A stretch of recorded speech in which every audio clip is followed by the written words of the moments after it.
Licenciatura de Educación Física, Escuela Normal Pablo García Ábalos. Presentaré mi producto integrador del primer semestre. Como la primera materia será del desarrollo de la niñez a la adolescencia. Subtema 1. Desarrollo motriz de la infancia. El desarrollo motriz es una progresión de etapas cada vez complejas, a través de las cuales los bebés logran controlar el uso de sus músculos. Este control les permite ir alcanzando avances de manera progresiva que van desde conseguir una postura erguida, mantener el equilibrio o moverse, hasta manipular objetos e interactuar en su entorno.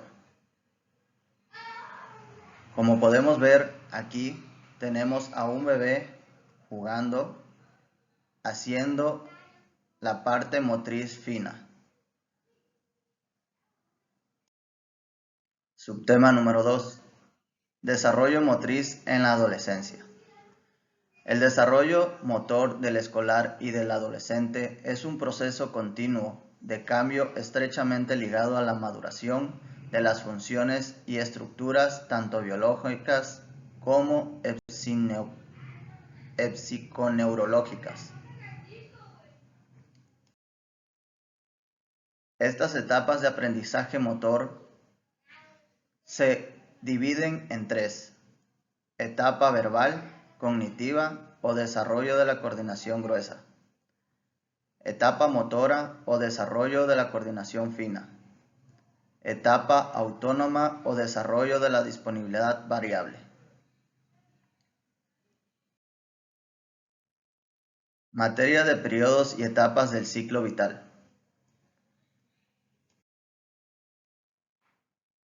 Ritmos de crecimiento, desarrollo y maduración. El crecimiento y desarrollo del niño son dos fenómenos íntimamente ligados. Sin embargo, presentan diferencias que valen la pena aclarar. El primero se expresa en el crecimiento y peso y la talla del bebé, y el segundo se refiere a la maduración de las funciones del cerebro y otros órganos vitales. Etapa de la adolescencia. Es una etapa de la vida que usualmente inicia entre los 13 y 15 años. En ella, hombres y mujeres experimentan cambios físicos, psicológicos, emocionales y sociales. La adolescencia empieza con la pubertad y termina cuando los cambios se estabilizan alrededor de los 19 años. Los cambios físicos que obtiene una mujer son el crecimiento de pecho, sus caderas son más anchas, el crecimiento en el vello en las axilas y en el pubis. En el caso de los hombres, su voz es más grave, sus músculos son más desarrollados, crece el vello en las axilas y en el pubis, y en los dos obtienen la maduración de los órganos genitales. Etapa de la adulta tardía, 65 años en adelante. Se considera la última etapa del desarrollo humano que va desde los 65 años hasta el fallecimiento. Acontecimientos como jubilación, enfermedades crónicas, limitaciones en autonomía, pérdida de cónyuge y seres queridos pueden provocar diferentes síntomas: quejas, irritabilidad, hostilidad. Materia: problemas socioeconómicos y políticos de México. Subtema: economía mexicana. La economía de México está diversificada, incluyendo industrias de alta tecnología, producción de petróleo, explotación de minerales y manufactura.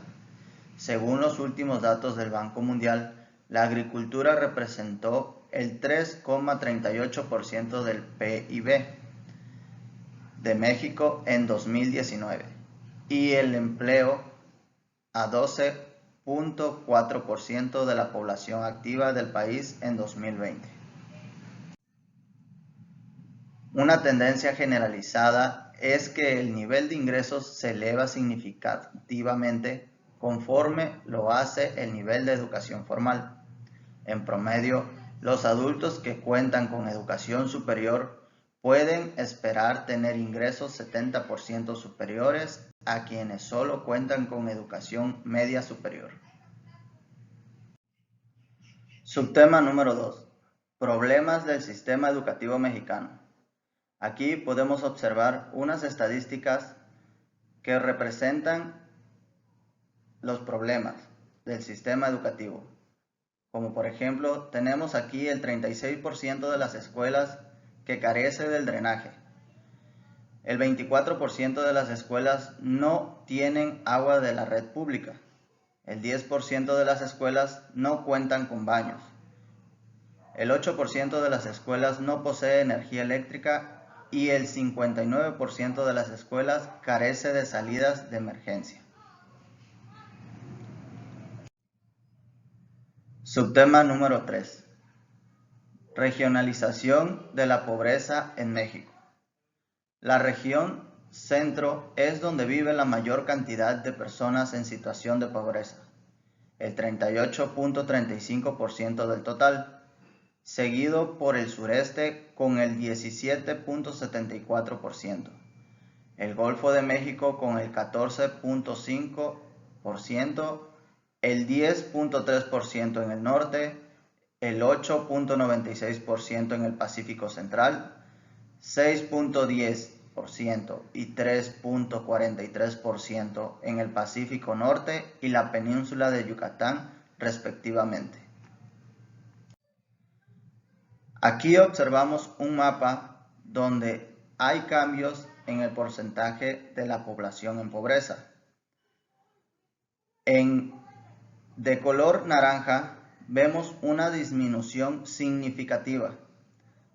Eso sería la parte central de la población de México. De color gris vemos que no han sufrido ningún cambio significativo. Y el de color azul, que es en la parte de Veracruz, aumentó significativamente. Materia: Historia de la educación física. Subtema 1. El deporte en la Edad Media.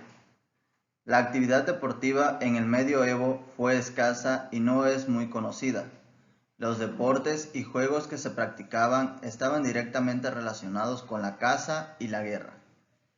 En la Alta Edad Media, desde la caída del Imperio Romano hasta el siglo XI, la actividad deportiva es prácticamente desconocida y la Iglesia estaba en contra de todo aquello que producía placer y servía para mejorar al cuerpo.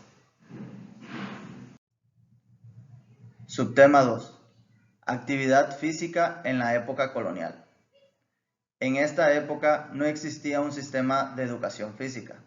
La religión predominante prohibía la práctica de juegos y deportes por los que consideraban pecaminosos. La actividad física que llevaban a cabo se canalizaba a través de trabajo arduo en granjas, en construcción de viviendas y pueblos. Se pensaba que practicar ejercicio era perder el tiempo para los estudiantes. Materia: Escuela y comunidad. Subtema 1. Observación participante y no participante. La observación participante es aquella en la cual el investigador asume un rol activo durante el trabajo de campo, es decir, interactúa directamente con aquel o aquellos que observa. Inclusive es una versión extrema. Puede llegar a involucrarse con los sujetos que integran la muestra que está investigando. La observación no participante supone todo lo contrario, es decir, el investigador asume un rol pasivo, tan solo de recopilar datos sin interferir en el normal comportamiento de lo que está investigando. La entrevista y la encuesta. Encuesta es un instrumento de investigación que contiene una serie de preguntas junto con las posibles respuestas. Otro punto a considerar son las preguntas. Estas deben redactarse con cuidado para que no haya sesgos en la investigación. De la misma forma, es importante que el orden de tus preguntas tengan sentido tanto para ti como el participante de la encuesta. Entrevista. La entrevista es una de las técnicas de recolección de datos a través de una conversación directa y a profundidad entre el entrevistador y el encuestado. Tiene el mismo propósito de una encuesta, recolectar información, pero aquí la interacción es uno a uno. Bajo este método, las respuestas se presentan y responden de manera oral. Muchas gracias por su atención. Soy el alumno Moisés Artemio López González del primer semestre Grupo B.